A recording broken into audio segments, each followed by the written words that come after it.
Hello, everyone. Welcome back to another episode of the One to Know podcast. I'm Joel Haas. I'm Avery Hill. I'm Lyle Allenstein. And I'm Lexi Linderman. As you can see, we've permanently moved our location to Miami, so it's a little bit warmer for us to film our pods. But today we're going to be previewing Penn State's upcoming matchup against Notre Dame in the Orange Bowl. It'll be the Nittany Lions' 16th game of the season. They're looking to get a win in the semifinals of the college football playoffs to advance to the national championship game. Guys, I'll just kick it to you. Where do you guys want to start? I think we can just start with, the running backs on both sides. I mean, obviously, Katron Allen and Nick Singleton are coming off some of their best games of the season, They're on an absolute tear. And then on the Notre Dame side, obviously, they have two great backs, but Jeremiah Love's kind of banged up a little bit. I mean, Marcus Freeman said today he's good to go, but, you just kind of have to wonder, how good he actually is to go. I mean, at this point where Penn State's playing game 16, Notre Dame's playing game 15, no one is 100% healthy, like Marcus Freeman kind of said. So, I'm sure Nick Singleton and Katron Allen are dealing with things themselves, but I don't think it's to the extent of what Jeremiah Love is dealing with. So, I think that, rushing attack edge to Penn State there, but I think, it's going to be a good matchup between two offenses that are very similar. I mean, obviously, they both kind of rely on the run. Riley Leonard, very mobile quarterback, can throw it when he needs to, kind of like Drew Aller. I would say Drew Aller has a bigger arm for sure, definitely more of a threat in the deep passing game, but overall, two very similar offenses, so it's going to be a battle. Yeah, I think kind of going off of that, I think the run game is going to be the most important part of the game. I think that, in my predictions, I'm not going to go all the way into it, but I do think it will be a defensive game. And Stay tuned. I do think that, looking at Penn State's side, Nick Singleton, Katron Allen, them getting going will be big for Penn State. But even looking at Notre Dame, Jeremiah Love, I think the most interesting thing to see is exactly how banged up he is, because he got hurt, in the USC game. You saw the Indiana game, went off for 98 yards, that 98-yard run. But I know he did get hurt back in this, Sugar Bowl against Georgia, so it'll be very interesting to see his health and how that affects them. And, of course, you look at the run defense from Penn State. They're coming off, you could argue it's their best performance given who they played and the magnitude of the game, and they're going to be hot, so that'll be a very interesting thing to look at. But, of course, you do have Riley Leonard, Jadarian Price. So it'll just be very interesting to see the run game on both sides. I think from what we saw from the practice clips from Notre Dame this week, Jeremiah Love's definitely not 100%. Seemed limited. Couldn't really tell if he was having a brace on. I think Freeman was asked about it, and same with Mike Denrock, and they both kind of smiled. Obviously, they weren't going to answer. So we'll see that. I don't think we're going to get any Penn State legend, Devin Ford, in this game. He didn't really sound like it, special teams guy. But other than that, obviously, Jadarian Price is still a very good running back. But I think you look at it, you have to obviously acknowledge Abdul Carter's injury for Penn State on the defensive line. I think Franklin talked about today. I think the word he used was anticipates him being good to go. Obviously, they're not going to release an injury report, as we learned following them not releasing it again in the Fiesta Bowl, because they released it against SMU in the first round, but SMU didn't. So that's something that they're like, all right, going forward, we're not going to release the injury report. Franklin made that clear. But I think Abdul Carter's trending in the right direction from what I understand. Obviously, he's been posting his Star Wars clips left and right, changed the profile picture. Not going to go on my spiel about Star Wars right now, but I think he's trending in the right direction. I think that's important for Notre Dame, because they have to prepare for him, or whether he's good to go or not. You saw Max Granville fill in for him in the Fiesta Bowl. He got a lot of praise this week from what he's able to do. And this defensive line, you can argue, is one of the best position group for Penn State between Denai Dennison.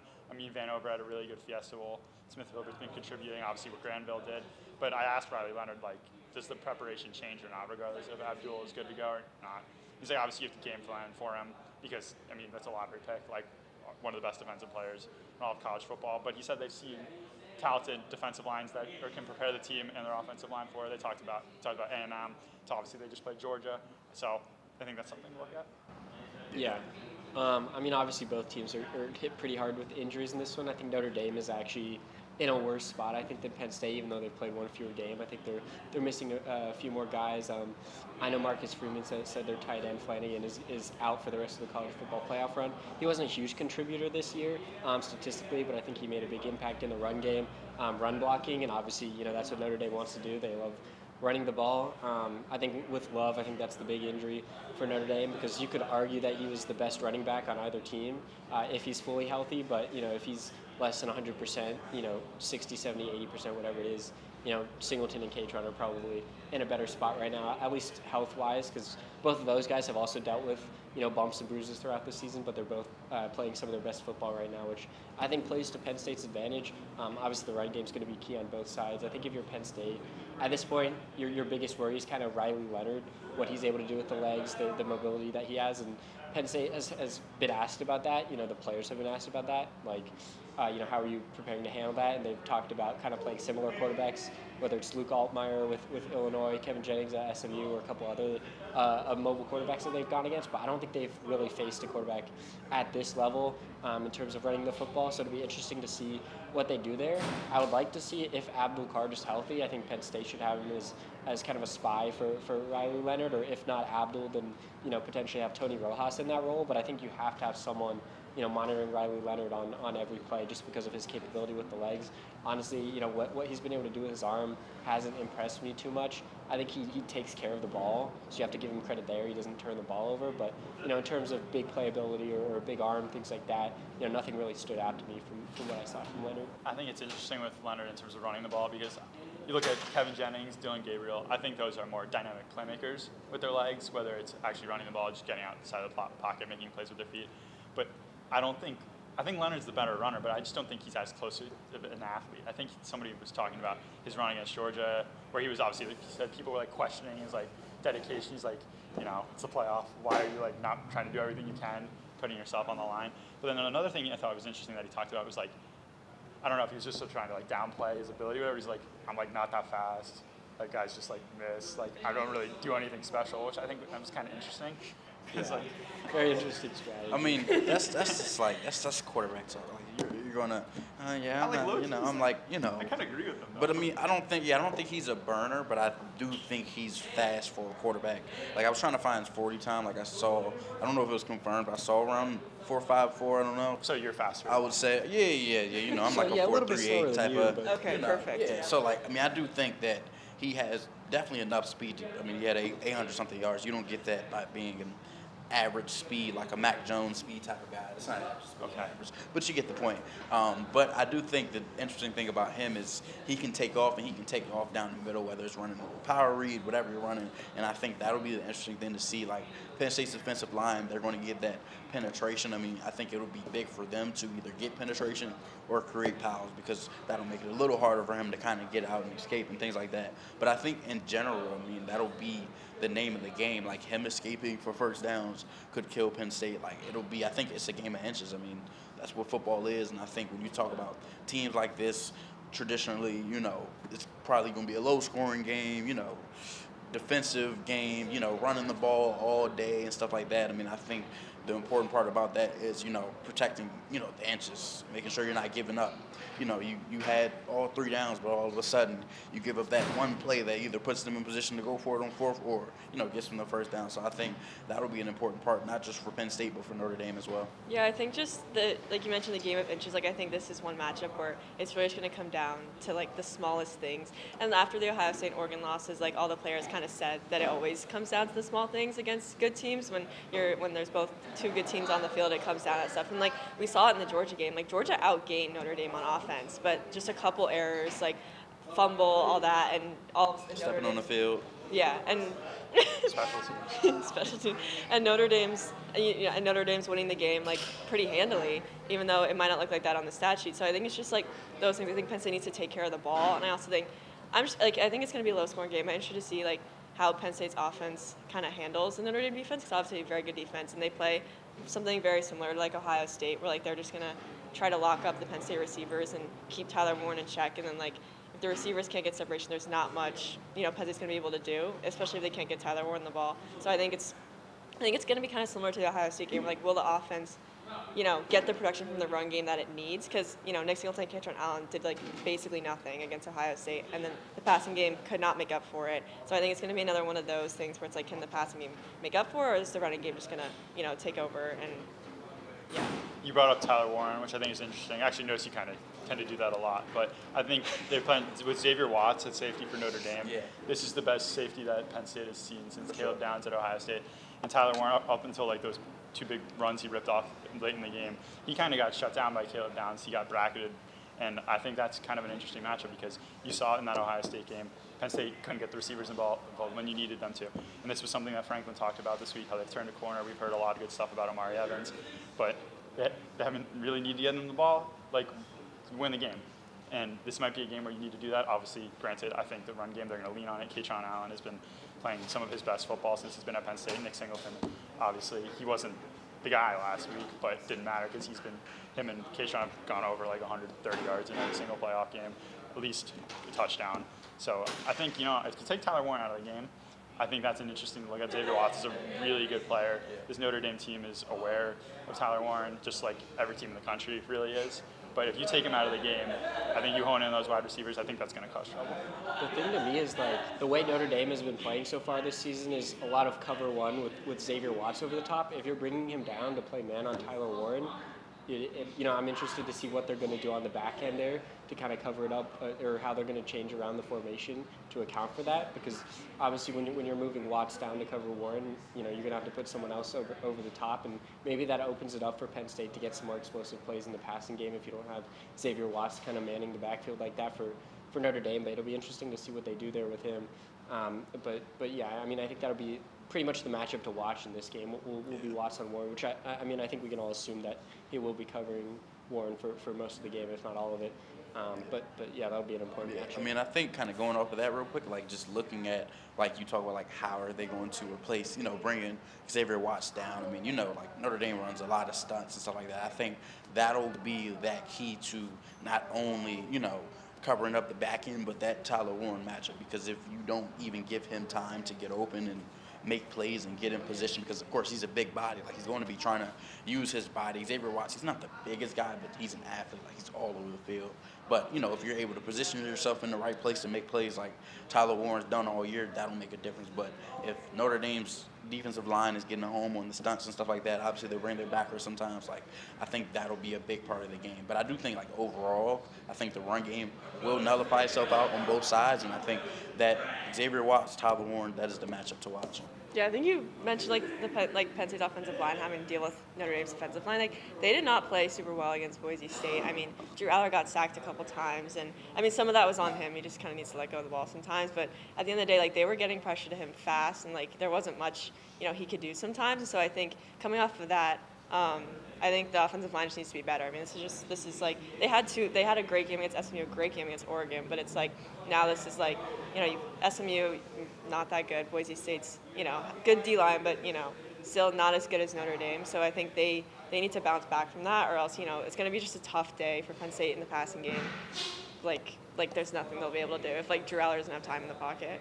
I think it's interesting because when I was talking to Andy Kolnick yesterday, you were just asking him about the defense, what he saw in film. He said that each position group does a great job backing up the guy in front of them. He talked about linebackers really supporting the defensive line if they miss their assignments. The secondary supporting linebackers, with the communication, which I thought was interesting because we talked about how banged up they are right now. But this is a team that lost, I think, 3 starters early in the season, and I think that kind of speaks volumes to what Al Golden and this defense has really done. Obviously, he's a former Penn State tight end. The guy who was captain made that catch to knock off Notre Dame back, in his playing days. But I feel like this Notre Dame defense really doesn't get enough credit because I think all the talk is really about those running backs, Riley Leonard, Xavier Watts, and I think this is probably the best defense as well that they've seen since Ohio State. Obviously, I just talked about Caleb Downs, but Oregon, obviously their defensive line is very good, but they ran all over them. Obviously, the offensive line played well. Drew threw the ball very well in that game. So I think Kolnicki talked about how, because he was getting asked a lot about his play calling, the balance between him doing all his creative, flashy things versus just smash mouth, simple. He called it simple concepts, but it's just he talked about he can't get stuck angling one way towards simple or flashy because Notre Dame adjusts really well. They make good adjustments, obviously, because he talks about, we've seen what him and Tom Allen both do on a scheme-to-scheme basis throughout the game. But I think it's we've heard Marcus Freeman and James Franklin will talk about both teams play similar play styles, middle eight, big point of emphasis. So I think if Notre Dame adjusts to figure out what Penn State's doing on offense, I think they're going to be in trouble. Yeah, these teams are actually almost the same team. Yeah, we're saying the same thing about both teams. Let's be honest. Outside of maybe Xavier Watts, because KJ's not playing. Right, yeah. outside of Xavier Watts was saying the same thing. Yeah, Penn State's version of Xavier Watts is just hurt, but that's You're about to watch, like, just look in the mirror. That's what the game is going to be. I was trying to do like the score prediction for this game, and I kept going back and forth. I was about to just flip a coin because it's like these teams are the same. It's like you're asking me to pick between like Penn State and Penn State. It's like I'd go Penn State in that one. Oh my God. it's. I mean, like the spread I'd indicates go that with tie. obviously. What is it? 1.5 point? I think it's Yeah, a 1.5 point spread. Yeah. It went up to 2.5. I saw, and then went back down to 1.5. Yeah. So there's been like kind of some movement both ways there. Notre Dame sits as a slight favorite. I tend to think the wrong team's favored there. I think I trust Penn State a little bit more in this one. Obviously, they haven't done much to earn that trust in big games previously under James Franklin.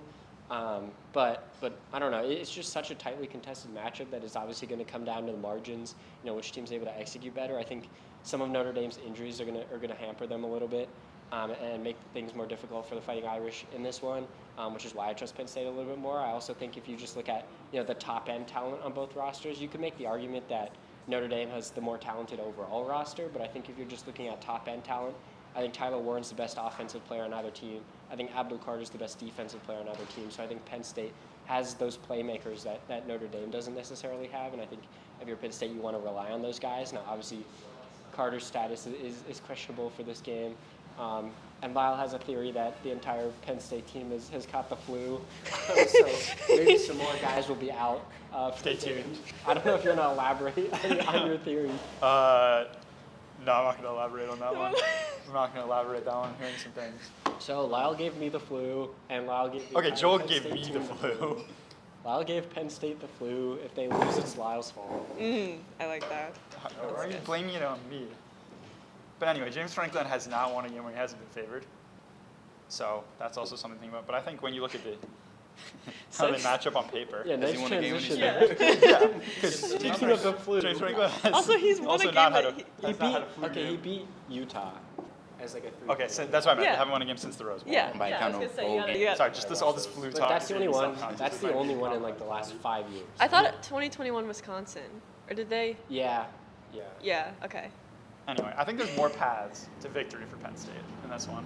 Because you talked about best players on both sides of the ball. I think quite literally that is the path. Tyler Warren is a better player. I think collectively Nick Singleton and Kaytron Allen are better than their running attack. I think Jeremiah Love, if he's fully healthy, he's better. But he's not fully healthy, so I don't really think it matters. Like Yeah. those videos that like- he's like limping around. It did not look good.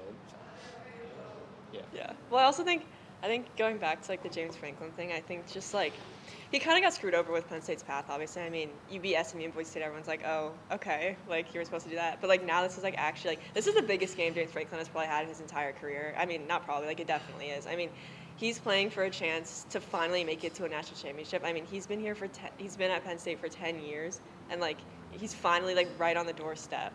And it's like, well, can he actually? I don't think like we said, Notre Dame and Penn State match up very evenly. Like this is a game that like honestly could come down to coaching, and it's like, well, do you trust James Franklin, who like hasn't won a big game in like years, or do you trust Marcus Freeman, who's like 38, like first time head coach? But, like, I mean, he's He also is had 38. he's also had some struggles in big games. Too, right, like, yeah. Like Northern Illinois game, that was a big one. Yeah, that's a huge game right there. Yeah. No, Second but, like, of the season, but yeah. he's obviously still, he's still young, like still learning things, but he's proven a lot. I mean, he just won today the George Munger College Football Coach of the Year. Like he's obviously proven a lot this year despite the Northern Illinois loss. So I think it's gonna be one of those things that could come down to, like, it's kind of like what we said before the Oregon game. Like it could come down to coaching, and obviously James Franklin got outcoached in that game. But I also think that loss is kind of big for, like, not like big for Penn State, but I think it helped them in a lot of ways, because like if they don't have that game, I mean, like obviously their path could have been different, but like I mean they wouldn't have played like an actual like really good team since November 2nd against Ohio State. Instead they get that like experience against Oregon, who was obviously a good team despite the Ohio State playoff loss. Like I also think it motivated them. I mean, like Tyler Ellison kind of said at media day that like the defense like took that load on themselves for that Oregon performance, and have kind of like used that to fuel them throughout this playoff run. I mean, they've obviously only given up like 10 points to SMU, like 17 of what I don't remember.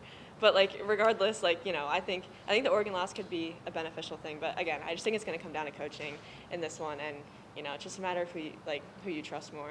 And James Franklin does like Marcus Freeman's hairline, so there's something to know. That's a storyline there.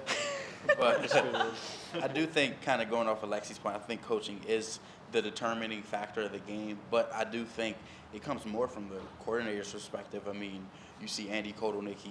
I think defensive coordinators, obviously both head coaching experience, both really good at their job, obviously, and same thing on the other side in terms of their skill level. But I think the thing about Andy Kotelnicki sometimes, again, you talk about it, you get too cute, don't stick with what's working.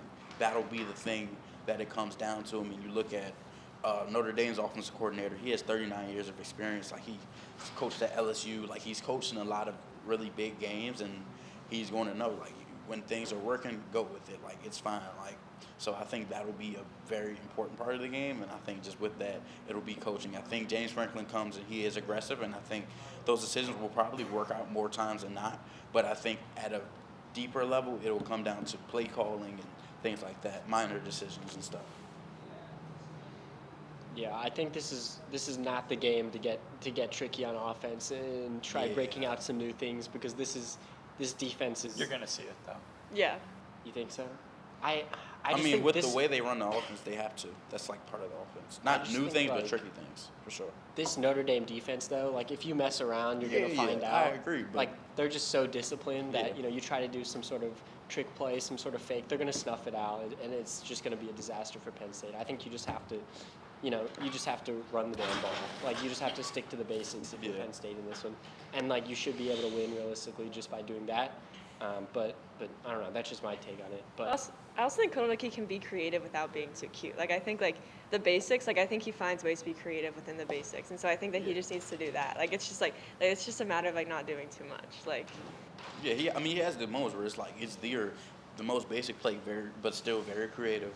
Great play design, great idea behind it. We're going to bring the motion, bring them here, bring them back here, confuse them, whatever. And those are going to work. But it's like when, let's say, the run game. There's many times, especially not the past 2 games, but Boise State and Oregon. You're running the ball. It's working. You go away from it. All of a sudden, the game ain't looking so good. Like, obviously, Boise State was never going to come back, but they were, inching back and forth. It's like, you got to run the ball. Like, if it's working, you get to the red zone. Tyler Warren's been cooking the whole time. Get him the ball. Like, that's the time where you go away from the run game if he is hitting like that. Like, obviously, you're going to give him a chance, but you can't go K-Tron. Like, it's not. Ohio State reference. Yeah. Yeah, so. I think we can just round it out here with our score predictions. Yeah. So mine was 17-14 Penn State. Like I said, I think Penn State at the top end just has playmakers, and I think it's going to be the difference in this one, but obviously I think it's going to be extremely close, also extremely low scoring. I think both teams are going to struggle to really maintain anything offensively. But yeah, I have 17-14 Penn State. Yeah, I have Notre Dame 21-16. I think it'll be a close game. I think it comes down to the last few drives, but I do think that with 2 run games, again, I told you they'll nullify each other, but I think that means the drives do stall out after midfield. I mean, I think you get some big runs from Jadarian Price, maybe even Jeremiah Love, Nick Singleton, K-Tron Allen, Riley Leonard, but I think that red zone efficiency will be the thing that matters. I think you'll see an aggressive James Franklin, as I talked about, but I do think at the end, I think that matchup, as I said, Tyler Warren, Xavier Watts, will be a big one, especially at the end of the game when you have to put the ball in the air because you don't have enough time. I think, again, Notre Dame advances to the national championship. Yeah, I'm with you. Just the other side of the ball. I think the run game is going to be the difference, but I think Penn State pulls it off 24-14. I just think coming off a game where Penn State shut down Ashton Genty. When I say shut down, I mean it limited him to his worst game of the year. But it was like 3 yards. Yeah, you can remember that. Banged up to Jeremiah Love.